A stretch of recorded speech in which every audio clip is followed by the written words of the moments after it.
Hello friends, welcome to Narpavi kitchen. இன்றைக்கி முட்டையை வச்சு ஒரு முட்டை ஆம்லேட் குழம்பு எப்படி செய்யலான்னு பார்க்கலாம். அதுக்கு ஒரு 4 முட்டையை உடச்சி தனியாக எடுத்து வச்சிங்க. ஒரு 2 முட்டையை அதை தனியாக உடச்சி எடுத்து வச்சிங்க. அந்த 4 முட்டை உடச்சதில் அதை நல்லா மிக்ஸ் பண்ணுங்கள். அதில் கொஞ்சமாக கருவேப்பிலை, பச்சை மிளகா, நறுக்கின பல்லாரி வெங்காயம், கொஞ்சமாக மிளகுத்தூள், கொஞ்சமாக ஜீரகத்தூள், கொஞ்சமாக மஞ்சத்தூள், சால்ட் ஆட் பண்ணிங்க. இதையும் நல்லா மிக்ஸ் பண்ணிவிட்டு இதை ஒரு 10 நிமிஷம் அப்படியே வச்சுருங்க. அதுக்கப்புறம் கடாய் சூடானதும் எண்ணெய் ஆட் பண்ணிவிட்டு பட்டை, ஸ்டார், பிரியாணி இலை, கல்பாசி இது எல்லாத்தையும் நல்லா வதக்குங்க. அதுக்கப்புறமா ஒரு 10 சின்ன வெங்காயத்தை நைஸாக கட் பண்ணி அதையும் நல்லா வதக்குங்க. ஒரு 2 கொத்து கருவேப்பிலை உருவி அதையும் அதோடு சேர்த்து நல்லா வதக்குங்க.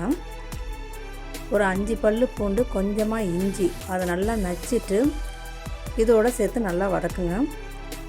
இஞ்சி பூண்டோட பச்சை ஸ்மெல் போகணும், அந்த அளவுக்கு வதக்கணும். கொஞ்சமாக கரம் மசாலா, கொஞ்சமாக மஞ்சத்தூள், அதுக்கப்புறமா 3 தக்காளியை நல்லா மிக்ஸி ஜாரில் அரைச்சிட்டு அதையும் அதோடு சேர்த்து மிக்ஸ் பண்ணி விடுங்க. தக்காளியோட பச்சை ஸ்மெல் போகிற அளவுக்கு நல்லா வதக்கணும். அதுக்கப்புறமா 2 ஸ்பூன் குழம்பு மிளகாத்தூள் அதையும் சேர்த்து அதையும் பச்சை ஸ்மெல் போகிற அளவுக்கு நல்லா வதக்கி விடுங்க.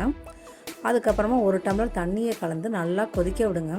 இந்த குழம்பு கொதிக்கிற டைமில் நம்ம ரெடி பண்ணி வச்சுருக்க ஆம்லேட்டுக்காக ரெடி பண்ணி வச்சுருக்க முட்டையை தோசைக்கல் சூடானதும் தோசைக்கல்லில் நல்லா ஸ்ப்ரெட் பண்ணி விடுங்க. கொஞ்சமாக எண்ணெய் ஆட் பண்ணுங்க. இந்த முட்டை ஆம்லேட் ரெடி ஆகிற டைமில் தேங்காய், கொஞ்சமாக தேங்காய், கசகசா, சோம்பு, மிளகு, ஜீரகம், பாதாம் ஒரு 5 அதையும் சேர்த்து நல்லா நைஸாக அரைச்சி அதையும் தனியாக எடுத்து வச்சிங்க. ஒரு பக்கம் ஆம்லேட் வெந்தோன்னா அதை திருப்பி போட்டுருங்க. லோ ஃப்ளேமில் வச்சு அதையும் வேக விடுங்க. அதுக்கப்புறமா அந்த குழம்பு கொதித்ததுக்கப்புறமா 2 முட்டையை உடச்சி நல்லா மிக்ஸ் பண்ணி விடுங்க. முழுசாக அந்த முட்டை கிடக்கக்கூடாது, தனித்தனியாக நல்லா மிக்ஸ் பண்ணி விட்டுருங்க. முட்டை ஆம்லேட் ரெடி ஆகிடுச்சு. அதை சின்ன சின்ன பீஸாக கட் பண்ணி அதை தனியாக எடுத்து வச்சிங்க. ஒரு ஸ்கொயர் ஷேப்பில் கட் பண்ணுங்கள், அப்போ தான் நல்லாயிருக்கும். அது தனித்தனியாக அந்த பீஸை அதிலே எடுத்து வச்சிங்க. அதுக்கப்புறமா அந்த 2 முட்டை உடச்சி ஊற்றினோம்ல அது நல்லா வெந்துடும் குழம்புல.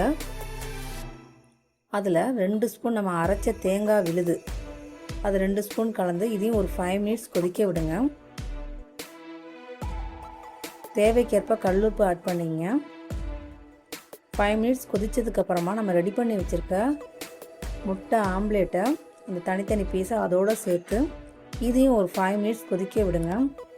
முட்டை ஆம்லேட் குழம்பு ரெடி ஆகிடும். இந்த முட்டை ஆம்லேட் ரொம்பவும் டேஸ்ட்டாக இருக்கும். குழம்புல ஊறி இந்த முட்டை ஆம்லேட் ரொம்பவும் நல்லாயிருக்கும்.